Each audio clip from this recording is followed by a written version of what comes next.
India, you have no respect, you have no morals, you're terrorist. Racism, যেটাকে আমরা বলি বর্ণবাদ। এখানে কি হয়, মেনলি ভারতীয়দের টার্গেট করা হয়, যেখানে ভারতীয়দের তার কালার, তার কালচার, এই নিয়ে বারবার টার্গেট করে ভারতীয়দের নিচু দেখানো হয়। আর আমরা সোশ্যাল মিডিয়ার যে অ্যালগোরিদম, সেখানে আমরা দেখতে পাই ভারতীয়দের টার্গেট করলে, মানে নিউজে যদি মধ্যে ভারতীয় নাম থাকে না, সেখানেই তাদের যে টিআরপি বলো, তাদের যে নিউজের রিচ অল টাইম হাই থাকে। তো এটা একটা মানে জানাশোনা একটা প্ল্যান, একদম পরিকল্পনা মাফিক হয়। আবার মানুষের মধ্যে একটা হ্যাবিচুয়েটেড একটা ব্যাপার হয়ে গেছে যে ভারতের উপর টার্গেট করবে।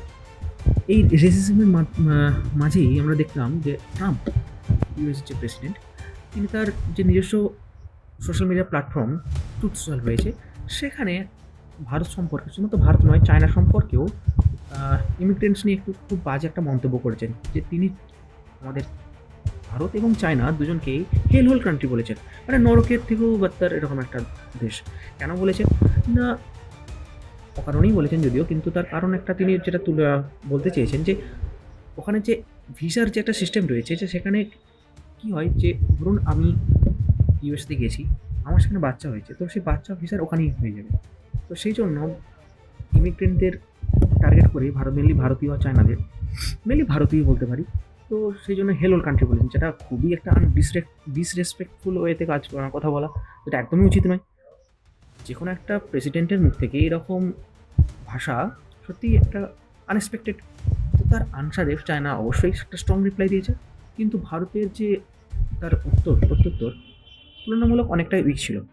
সেখানে আমরা দেখেছিলাম যে ইরানের থেকেও একটা স্ট্রং রিপ্লাই এসছে, যে ভারত এবং চায়না যে অ্যানসিয়েন্ট সিভিলাইজেশন, খুব প্রাচীন একটা সভ্যতা আমাদের, যেই ভারতের মতো একটা জায়গাকে কোনোভাবেই আমরা এরকম নরকের মতো জায়গা বলতে পারি না। তো যেহেতু ভারত বারবার একটু সফট পলিসি রেখেছে ট্রাম্পের প্রতি, সেটা যে কোনো কারণেই হতে পারে, আমাদের এটা সভ্যতার অংশ এবং আমাদের ফরেন পলিসিটার অংশ, যে আমরা সবসময় একটু সফট ওয়েতে রিপ্লাই করি। তো কিন্তু যেটা এত বড় অপমান, যেটা আমাদের উচিত নয় যে সব ওয়েতে রিপ্লাই দেওয়া, সেজন্য সোশ্যাল মিডিয়াতে একটা কথা উঠে হচ্ছে, ভয়েস উঠেছে। তো এর স্ট্রং রিপ্লাই স্বরূপ ভারত সরকার থেকে একটা স্ট্রং রিপ্লাই মেসেজ ট্রাম্পের জন্য পেশ করা হয়েছে, যেখানে বলা হয়েছে যে ট্রাম্প যে কথাগুলো বলেছেন ইনইনফর্ম, ইনঅ্যাপ্রোপ্রিয়েট আর পুওর টেস্ট, তো খুব একটা স্ট্রং রিপ্লাই ট্রাম্পের জন্য।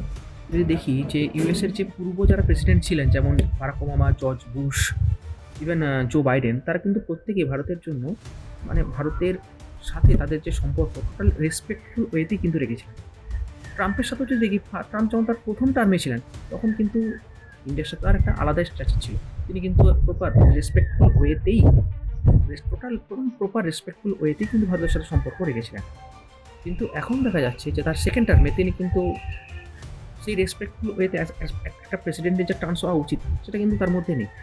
শুধু ভারত তা না, তার টার্গেটে অন্যান্য বিভিন্ন দেশের যে প্রেসিডেন্ট বা প্রাইম মিনিস্টার রয়েছে, তার কিন্তু টার্গেট সবসময় রয়েছে। ইভেন আমরা দেখেছি যে ফ্রান্স তো একটা রেসপেক্টফুল কান্ট্রি, তার যে প্রেসিডেন্ট ইমানুয়েল মাক্রন, তাকেও নানা রকমভাবে ডিসরেসপেক্টফুল ওয়েতে তারা কিন্তু সম্বোধন করেছেন। তো ভারত এটা কিন্তু নতুন নয়, কিন্তু এই যে রেসিজম, যেটা বারবার বাড়তে চলেছে ইন্ডিয়ার এগেনস্টে, এর বিরুদ্ধে আমাদের সোশ্যাল মিডিয়ায় উচিত যে একটা আওয়াজ তোলা।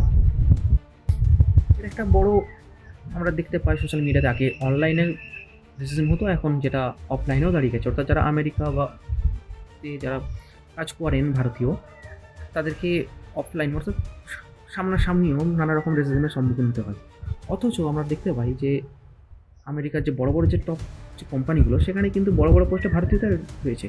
তাহলে বোঝা যাচ্ছে কি আমেরিকাকে আমেরিকা হতে কিন্তু ভারতীয়রাই সাহায্য করছে, মানে ভারতীয়দের জন্যই আজকে আমেরিকা হতে পেরেছে। ভারতের যে ট্যালেন্ট, তার যে পরিশ্রম করার যে ক্ষমতা ভারতীয়দের রয়েছে, তা কিন্তু অন্য কোনো মানুষের মধ্যে কিন্তু নেই। আমাদের দেশের তুলনামূলক সুযোগ বা স্যালারি কম হতে পারে, সেই জন্য তারা বাইরে গেছে, কিন্তু তাদের যে পরিশ্রম বা মেহনত, সেটা কিন্তু তারা নষ্ট করে না। তারা ওইখানে গিয়ে, অর্থাৎ এই যে আমেরিকাকে আমেরিকা হয়েছে ভারতীয়দের জন্যই কিন্তু। তাহলে আমাদের উচিত ব্রেন ড্রেন না হতে দেওয়ার চেষ্টা করা।